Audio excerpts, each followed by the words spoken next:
2024년도 9월 27일 금요일 새벽 3시 26분입니다.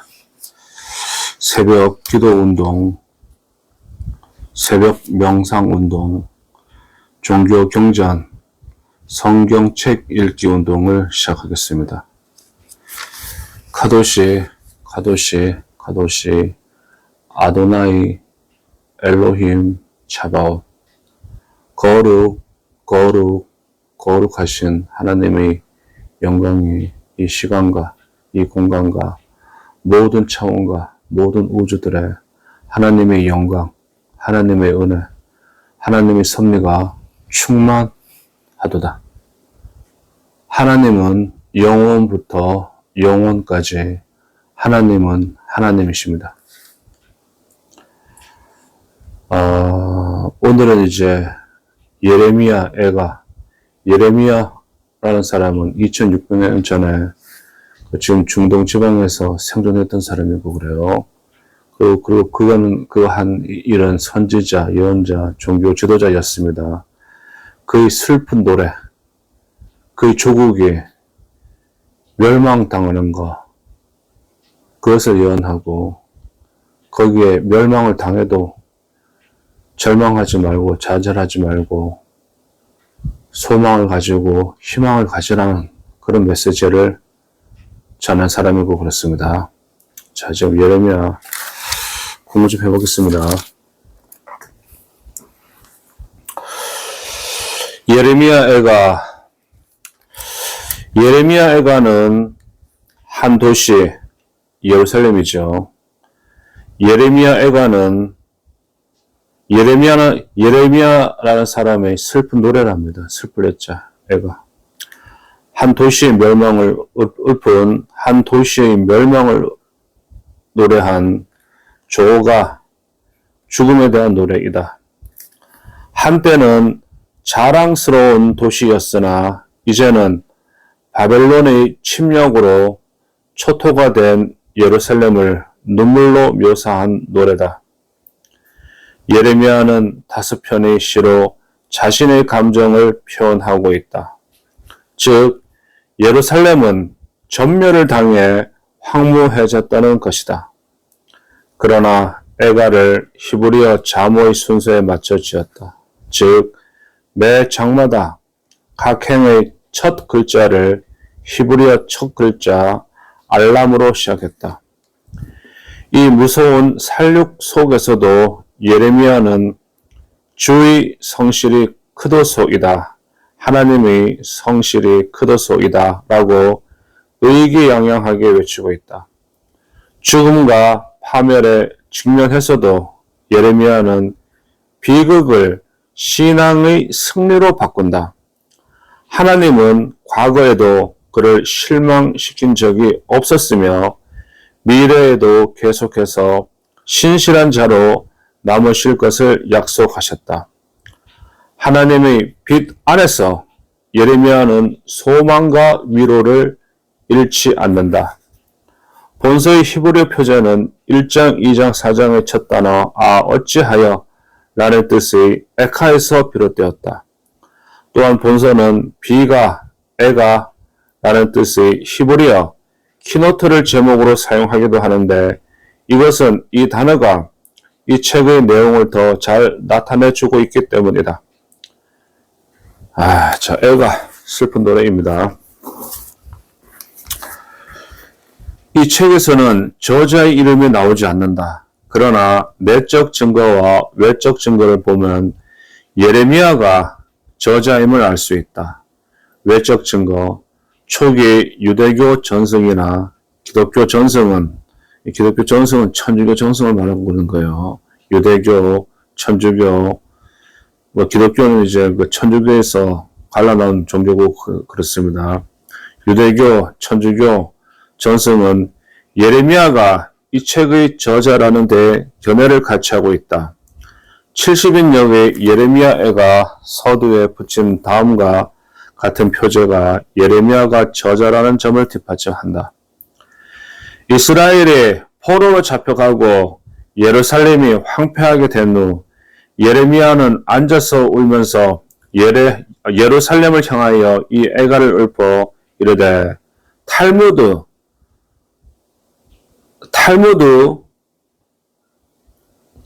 타르굼역과 오리게네스, 히에로니무스 등 교보들의 입장도 이와 같으며 대하 35장 25절에도 예레미야는 저를 위하여 애가를 지었으며 라고 되어 있다. 이것은 초기의 일이었으나 예레미야는 분명히 애가의 형식을 잘 알고 있었다. 내적 증거, 예루살렘이 파괴되고 함락된 모습을 생생하게 묘사하고 있는데 이것은 목격자만이 가능한 일이다. 예레미야는 예루살렘의 멸망을 목격했으며 백성들이 포로로 끌려간 뒤에도 남아 있었다. 어떤 학자는 예레미야 애가의 문체가 예레미야서의 문체와 많이 차이가 난다고 주장하고 있으나 사실 그 유사성은 뚜렷하며 특히 예레미야서의 시 부분에 유사성이 많다. 자, 시대적 배경. 예레미야 애가의 역사적 배경은 예레미야 시대로 볼 수 있다. 이 책은 예루살렘이 파괴된 직후 추방이 시작되던 때에 기록되었다. 바벨론 왕 느부갓네살은 BC 588년, 2600년 전이고 그래요. 정월부터 BC 586년 7월까지 예루살렘을 포위하였다. 예루살렘은 7월 19일에 점령되었으며 8월 15일에는 도성과 성전이 불탔다. 예루살렘이 함락된 지 얼마 지나지 않아 예레미야는 그를 적대하는 동료들에 의해 애굽으로 잡혀가게 되는데 애가는 포로로 잡혀가기 전에 씌워진 것이다. 예레미야 애가에 나타난 예수 그리스도. 눈물의 선지자 예레미야는 6세기 후에 예루살렘에 대해 눈물을 흘리신 그리스도를 예표한다.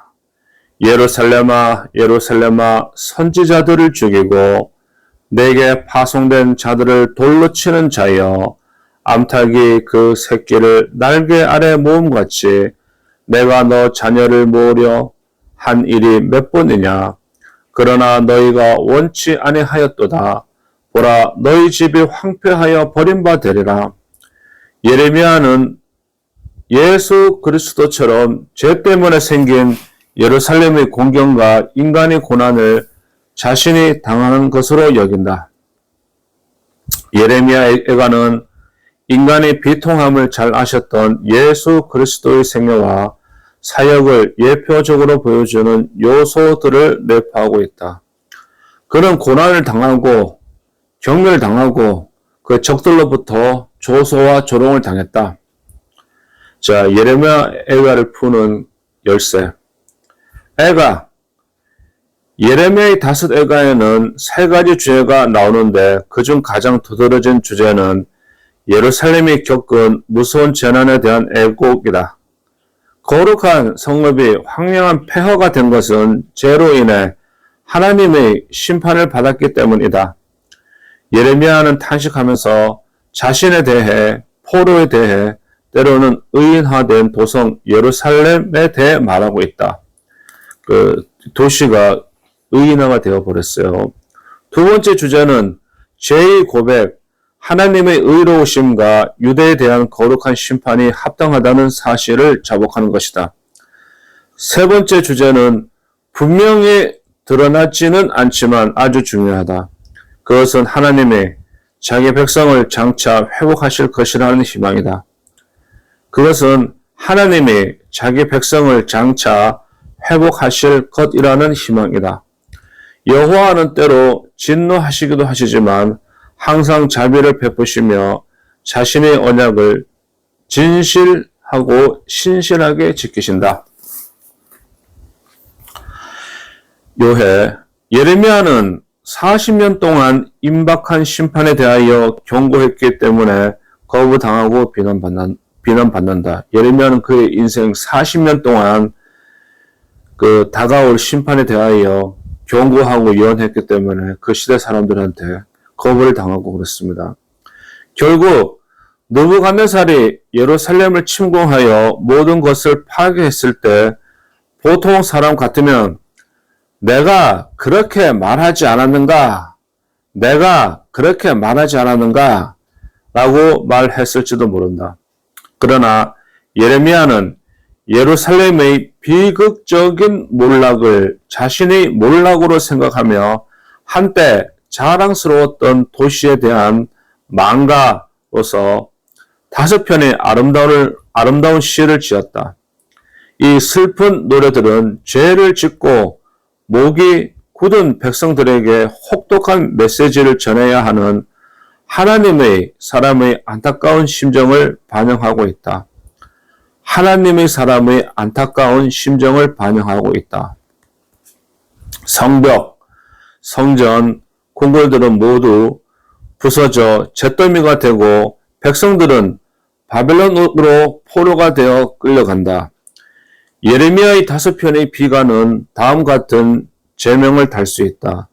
예루살렘의 파멸 1장, 예루살렘의 진노 2장, 자비를 구하는 기도 3장, 예루살렘의 포위 4장, 회복을 비는 기도 5장이다. 예루살렘의 멸망. 이 시는 예레미야 애가의 의인화된 예루살렘의 애가로 구성되어 있다. 예루살렘 성은 죄로 말미암아 황폐해졌으며 대적들은 그 황적함을 비웃었다. 예루살렘은 이러한 환란을 감찰해 주시기를 하나님께 간청하며 원수들에게 이 환란을 되돌려 주실 것을 호소한다. 여호와의 진노. 예레미야는 예루살렘의 황무함에 대한 묘사를 끝마치고 예루살렘의 멸망에 대해 서술한다. 바벨론이 예루살렘 성을 파괴했지만 그들은 단지 하나님의 도구로 사용된 것이다. 예레미야는 예루살렘의 황무함이 철저하며 혹심하다는 것을 목격자의 입장에서 증거하고 있다. 하나님은 바벨론을 통해서 모든 종교 의식을 폐하시고 제사장과 선지자와 왕들을 멸종시키시며 성전과 궁정들을 무너뜨리셨다. 예레미야는 하나님을 반역하여 고통을 자초한 백성들을 보고 슬픔에 젖는다. 그리고 예루살렘의 탄원으로 이 애가가 끝난다. 자비를 구하는 기도 3장. 예레미야는 백성들의 고난과 절망을 자신이 당하는 것으로 생각한다. 그러나 19절, 39절에서는 돌연히 입장을 바꾸어 이스라엘에 대한 하나님의 열정적인 사랑과 신실하심에 대해 언급한다. 그는 이 같은 사실들을 통해 어려운 상황에도 불구하고 위로와 소망을 발견한다. 예레미야는 자신의 깊은 슬픔을 나타내며 하나님께 구원을 호소하고 하나님이 예루살렘의 고난을 복수해 주실 것을 간청한다. 예루살렘의 포위 4장. 예레미야는 예루살렘의 포위 공격에 대해서 자세히 서술하고 가난한 자와 부자의 고통과 기아를 상기시킨다. 또한 그는 포위 공격의 원인을 회고하면서 특히 선지자들과 제사장들의 죄악과 인간적인 것을 믿은 어리석음을 지적하고 있다. 이 시는 에돔이 당할 미래의 징벌에 대한 경고와 예루살렘에 대한 소망으로 끝을 맺는다. 회복을 비는 기도 5장. 예레미야의 마지막 노래는 이스라엘의 비통한 상태를 우울하게 묘사한다. 그들이 받은 징벌은 철저하며 예레미야는 이스라엘의 회복을 강구하고 있다. 자, 여기까지입니다. 예레미야 애가가 어떤 책인가에 대한 설명으로 이쪽에 관계되는 학자들이 요약을 해가지고 만들어 놓았어요. 자, 이제 다음에는 예레미야 애가가 1장부터 5장까지 되어 있습니다. 이거는 1시간 동안 읽어버리게 되면은 다 끝납니다. 1시간 동안 다음에 만들고 오늘은 여기까지. 하나님 아버지 감사합니다. 할렐루야. 하나님의 영광을 위하여.